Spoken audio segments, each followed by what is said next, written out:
When science can't help. Once upon a time, a younger Eliezer had a stupid theory. Let's say that Eliezer's stupid theory was that consciousness was caused by closed time-like curves hiding in quantum gravity. This isn't the whole story, not even close, but it will do for a start. And there came a point where I looked back, and realized. 1. I had carefully followed everything I'd been told was traditionally rational, in the course of going astray. For example, I'd been careful to only believe in stupid theories that made novel experimental predictions, for example, that neuronal microtubules would be found to support coherent quantum states. 2. Science would have been perfectly fine with my spending 10 years trying to test my stupid theory, only to get a negative experimental result, so long as I then said, oh, well, I guess my theory was wrong. From science's perspective, that is how things are supposed to work. Happy fun for everyone. You admitted your error. Good for you. Isn't that what science is all about? But what if I didn't want to waste 10 years? Well, science didn't have much to say about that. How could science say which theory was right, in advance of the experimental test? Science doesn't care where your theory comes from, it just says, go test it. This is the great strength of science, and also its great weakness. Gray Area asked. Eliezer, why are you concerned with untestable questions? Because questions that are easily immediately tested are hard for science to get wrong. I mean, sure, when there's already definite unmistakable experimental evidence available, go with it. Why on earth wouldn't you? But sometimes a question will have very large, very definite experimental consequences in your future, but you can't easily test it experimentally right now, and yet there is a strong rational argument. Macroscopic quantum superpositions are readily testable. It would just take nanotechnologic precision, very low temperatures, and a nice clear area of interstellar space. Oh, sure, you can't do it right now, because it's too expensive or impossible for today's technology or something like that, but in theory, sure. Why? Maybe someday they'll run whole civilizations on macroscopically superposed quantum computers, way out in a well-swept volume of a great void. Asking what quantum non-realism says about the status of any observers inside these computers helps to reveal the underspecification of quantum non-realism. This doesn't seem immediately pragmatically relevant to your life, I'm guessing, but it establishes the pattern. Not everything with future consequences is cheap to test now. Evolutionary psychology is another example of a case where rationality has to take over from science. While theories of evolutionary psychology form a connected whole, only some of those theories are readily testable experimentally. But you still need the other parts of the theory, because they form a connected web that helps you to form the hypotheses that are actually testable, and then the helper hypotheses are supported in a Bayesian sense, but not supported experimentally.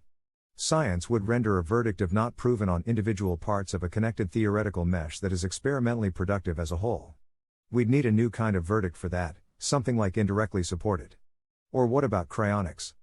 Cryonics is an archetypal example of an extremely important issue. 150,000 people die per day, that will have huge consequences in the foreseeable future, but doesn't offer definite unmistakable experimental evidence that we can get right now. So do you say, I don't believe in cryonics because it hasn't been experimentally proven, and you shouldn't believe in things that haven't been experimentally proven? Well, from a Bayesian perspective, that's incorrect. Absence of evidence is evidence of absence only to the degree that we could reasonably expect the evidence to appear. If someone is trumpeting that snake oil cures cancer, you can reasonably expect that, if the snake oil was actually curing cancer, some scientist would be performing a controlled study to verify it, that, at the least, doctors would be reporting case studies of amazing recoveries, and so the absence of this evidence is strong evidence of absence. But gaps in the fossil record are not strong evidence against evolution. Fossils form only rarely, and even if an intermediate species did in fact exist, you cannot expect with high probability that nature will obligingly fossilize it and that the fossil will be discovered. Reviving a cryonically frozen mammal is just not something you'd expect to be able to do with modern technology, even if future nanotechnologies could in fact perform a successful revival. That's how I see Bayes seeing it. Oh, and as for the actual arguments for cryonics, I'm not going to go into those at the moment. But if you follow the physics and anti-zombie sequences, it should now seem a lot more plausible that whatever preserves the pattern of synapses, preserves as much of you as is preserved from one night's sleep to morning's waking. Now, to be fair, someone who says, I don't believe in cryonics because it hasn't been proven experimentally is misapplying the rules of science. This is not a case where science actually gives the wrong answer. In the absence of a definite experimental test, the verdict of science here is not proven.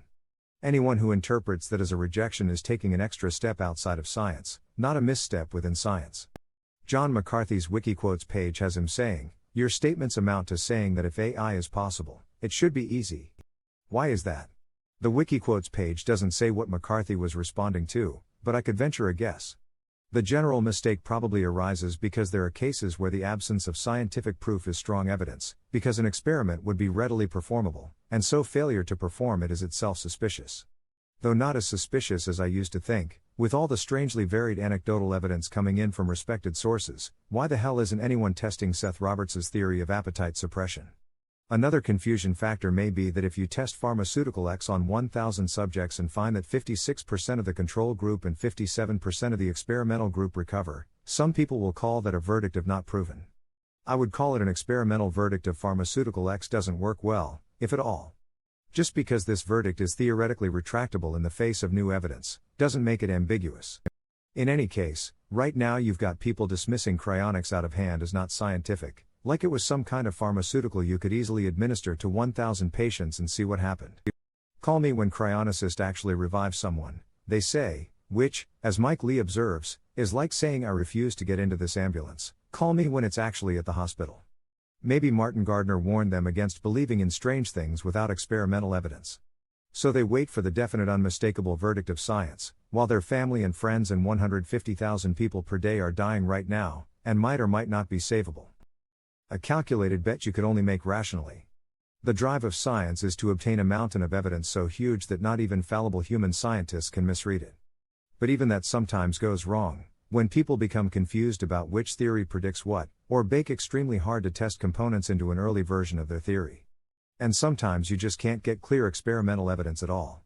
Either way, you have to try to do the thing that science doesn't trust anyone to do, think rationally, and figure out the answer before you get clubbed over the head with it. Oh, and sometimes a disconfirming experimental result looks like your entire species has just been wiped out. You are now scientifically required to relinquish your theory. If you publicly recant, good for you. Remember, it takes a strong mind to give up strongly held beliefs. Feel free to try another hypothesis next time.